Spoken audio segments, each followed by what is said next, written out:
In today's video, I'm going to teach you how to install Windows in Cisco Webex.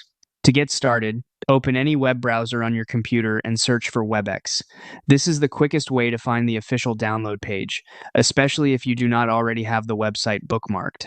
When the search results appear, click on the official Webex site, which is Webex by Cisco. It is important to use the official website so you download the correct and most up-to-date version of the app for your device. Once you are on the Webex website, look for the download button and click it. This will take you to the download section where you can start getting the installer you need. Next, click on Download Webex. You do not need to spend time choosing between different versions here because Webex usually detects your device and offers the latest version automatically. That makes the process much simpler and helps make sure you are installing the right edition for your system. After the file finishes downloading, locate the downloaded application on your computer.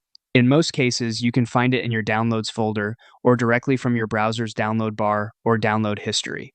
Once you find the installer, click on it to begin the installation. From there, just follow the default recommendations shown by the installer.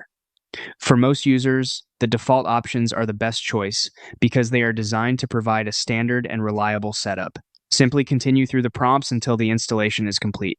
If your computer asks for permission to allow the installer to make changes, go ahead and approve it so the setup can continue. Once everything finishes, Webex should be ready to use. That's it for this tutorial, and now you know how to install Webex on a Windows computer.